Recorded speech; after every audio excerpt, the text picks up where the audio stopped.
Da infância e da adolescência de Jesus Cristo, a Bíblia não fala muita coisa, né? Mas há uma passagem em que sua mãe Maria o encontra falando entre os doutores da lei, né? Ele está ensinando os doutores da lei. Então isso é marcado na sua adolescência, né? Posteriormente, nós vamos então encontrá-lo no seu batismo. A partir daquele momento, então, ele vai exercer o seu ministério. Então aí vamos começar a falar sobre o ministério de Jesus Cristo. E ele começa o ministério dele exatamente organizando a sua igreja. Na verdade vos digo, que aquele que não entra pela porta no curral das ovelhas, mas sobe por outra parte, é ladrão e salteador. Aquele, porém, que entra pela porta é o pastor das ovelhas. A este o porteiro abre e as ovelhas ouvem a sua voz. E chama pelo nome as suas ovelhas e as traz para fora. E quando tira para fora as suas ovelhas, vai adiante delas. E as ovelhas o seguem, porque conhecem a sua voz. Mas de modo nenhum seguirão o estranho. Antes fugirão dele, porque não conhecem a voz dos estranhos. Em verdade vos digo que eu sou a porta das ovelhas. Todos quantos vieram antes de mim são ladrões e salteadores, mas as ovelhas não os ouviram. Eu sou a porta. Se alguém entrar por mim, salvar-se-á. E entrará e sairá e achará pastagens. O ladrão não vem senão a roubar, a matar e a destruir. Eu vim para que tenham vida e a tenham com abundância. Eu sou o bom pastor. O bom pastor dá a sua vida pelas ovelhas. Então ele começa a exercer o seu ministério, né? Inclusive quando ele está com Maria, ele faz essa citação, né? Que fala sobre o pai dele, que é o Pai Celestial, né? Ele não ignorava o seu pai José, só que ele tinha o conhecimento de que José era o pai terreno. Cristo, ele era formado por partes de mortalidade, né? E as partes de um mortal, né? As características mortais eram da sua mãe e as características imortais eram de seu pai, do Pai Celestial. Bom, e aí muitas pessoas afirmam inclusive e duvidam que Cristo tivesse uma igreja. E ele começa a igreja dele, ele começa a organizar o seu ministério. E o apóstolo Paulo, ele vai citar inclusive como era feito isso. Lá em Efésios, no capítulo 4, no versículo 11, de 11 a 14, ele vai falar assim: E ele mesmo, Cristo, deu a uns para apóstolos, e outros para profetas, e outros para evangelistas, e outros para pastores e mestres. Olha só, ele mesmo está chamando, olha, a uns para apóstolos, outros para profetas, e outros para evangelistas, e outros para pastores e doutores. Eram ofícios, né, dentro da sua igreja. Agora, para quê? E ele fala no versículo 12: para o aperfeiçoamento dos santos, para a obra do ministério, para a edificação do corpo de Cristo, até que todos cheguemos à unidade da fé e ao conhecimento do Filho de Deus, ao homem perfeito, à medida da estatura completa de Cristo, para que não sejamos mais meninos inconstantes, levados em roda por todo o vento de doutrina, pelo engodo dos homens que com astúcia enganam fraudulosamente. Bom, olha só, no segundo versículo aqui, no versículo 12, ele fala: para o aperfeiçoamento dos santos, para a obra do ministério, para a edificação do corpo de Cristo. Por que ele fala para o aperfeiçoamento dos santos? Aí tem a primeira característica da igreja dele. Os membros da igreja de Jesus Cristo eram chamados santos. Por isso, todas as cartas do apóstolo Paulo, o apóstolo Paulo, ele escreveu várias cartas às igrejas de Cristo. E todas as cartas que ele escreveu, todas, sem exceção, se começarmos aqui a partir de Romanos, todas elas começam assim: Paulo, servo de Jesus Cristo, chamado para apóstolo, separado para o Evangelho de Deus. Aí lá no versículo 7. A todos que estáis em Roma, amados de Deus, chamados santos, graça e paz de Deus, nosso Pai, e do Senhor Jesus Cristo. Então está aqui. A todos os que estáis em Roma, amados de Deus, chamados santos. Aí vamos para outra escritura. Por exemplo, lá em Coríntios, ele começa dizendo assim: a igreja de Deus que está em Corinto, aos santificados em Cristo, chamados santos, com todos os que em todo lugar invocam o nome do Senhor Jesus Cristo, Senhor deles e nosso. A graça e paz de Deus, nosso Pai, e do Senhor Jesus Cristo. Aí vamos a Efésios, né? Pode ser qualquer uma das cartas dele. Ele fala a mesma coisa, né? Paulo, apóstolo de Jesus Cristo, pela vontade de Deus, aos santos que estão em Éfeso. E assim vai. Todas as cartas do apóstolo Paulo, aos Tessalonicenses, aos Colossenses, todas as cartas que o apóstolo Paulo escreve, ele escreve aos santos daquela igreja. Aos santos daquela igreja. Porque os membros da igreja, eles tinham esse nome. Não é que eles eram alguém que deveria ser adorado. Eram membros. Os membros da igreja tinham esse nome, né? Os membros da igreja de Cristo tinham o nome de santo. Outra característica da igreja de Jesus Cristo daquela época era o princípio da revelação. E há uma cena bem interessante nas Escrituras que aparece muito claro isso. Todos estavam comentando sobre quem era o Cristo, né?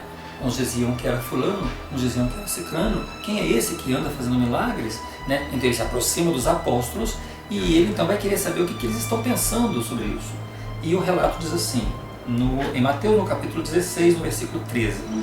E vós quem dizeis que eu sou? Tu és o Cristo, o Filho do Deus vivo.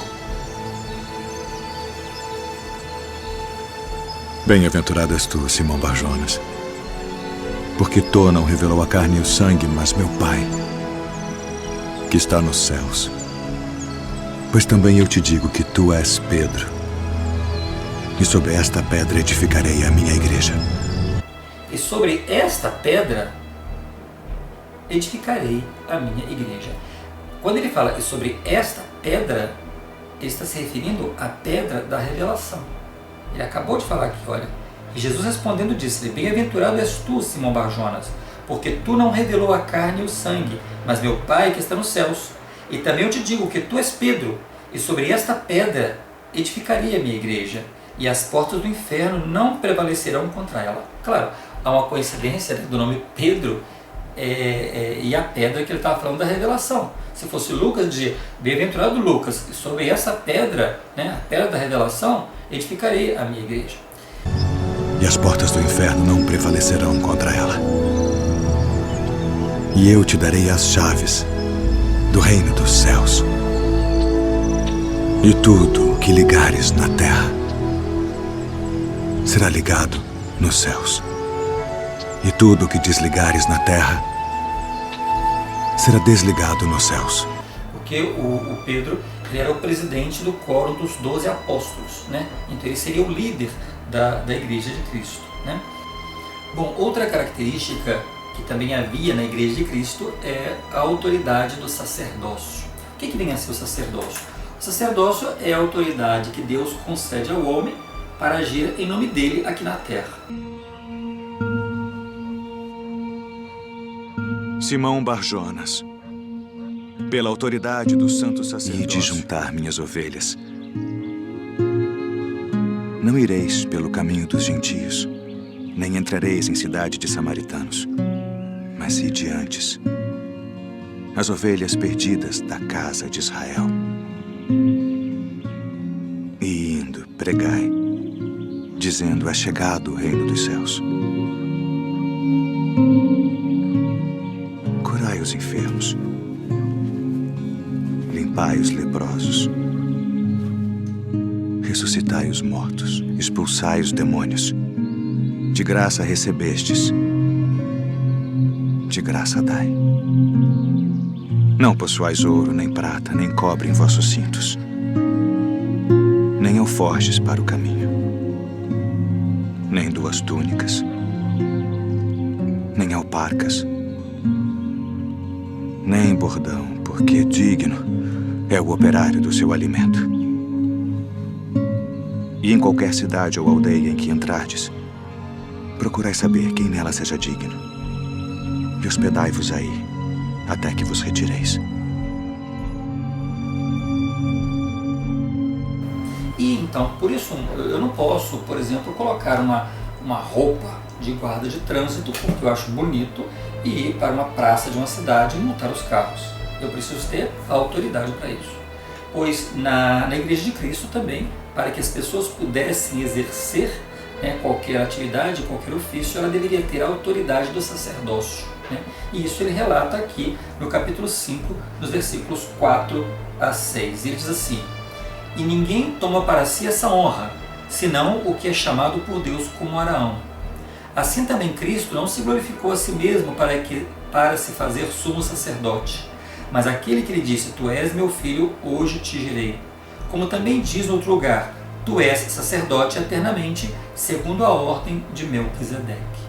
Bom, aqui a gente tem que ler o capítulo inteiro, que é o capítulo 5, mas o que ele está falando aqui é exatamente isso, que na igreja dele existiam 2 sacerdócios. O sacerdócio de Arão, tá aqui no versículo 4, olha lá, e ninguém toma para si essa honra, senão o que é chamado por Deus como Arão. Então existia o sacerdócio de Arão, que era o sacerdócio preparatório, o sacerdócio menor, e em seguida teria o sacerdócio de Melquisedeque, que é o sacerdócio maior. É o que ele complementa no versículo 6.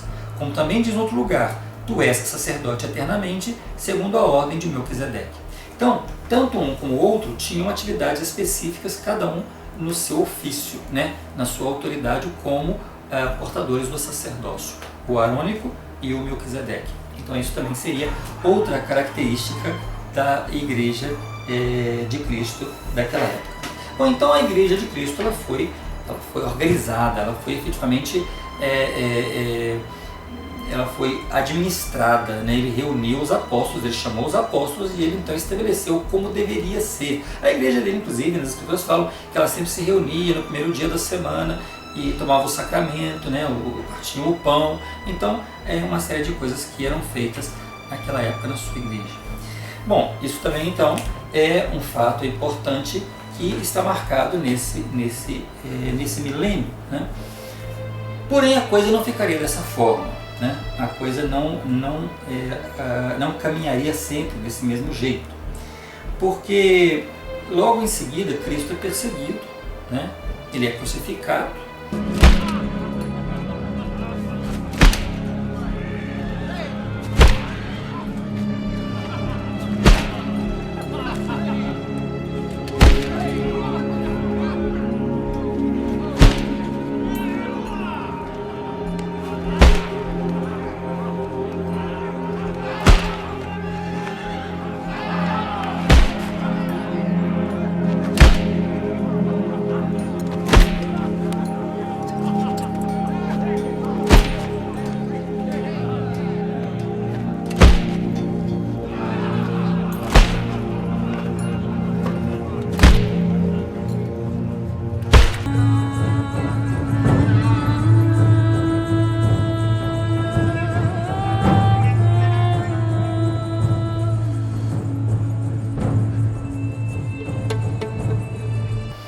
E a igreja ela vai continuar com os apóstolos. Então, quando os apóstolos eles queriam tomar uma decisão, eles se reuniam e ajoelhavam, oravam e decidiam sobre a igreja. Só que eles vão ser perseguidos e os apóstolos, um a um, vai ser morto, né? Das formas mais bárbaras do mundo. Mas todos eles vão ser mortos. E o único sobrevivente é João, que vai ser exilado na ilha de Patmos, né, onde ele vai receber as revelações do Apocalipse.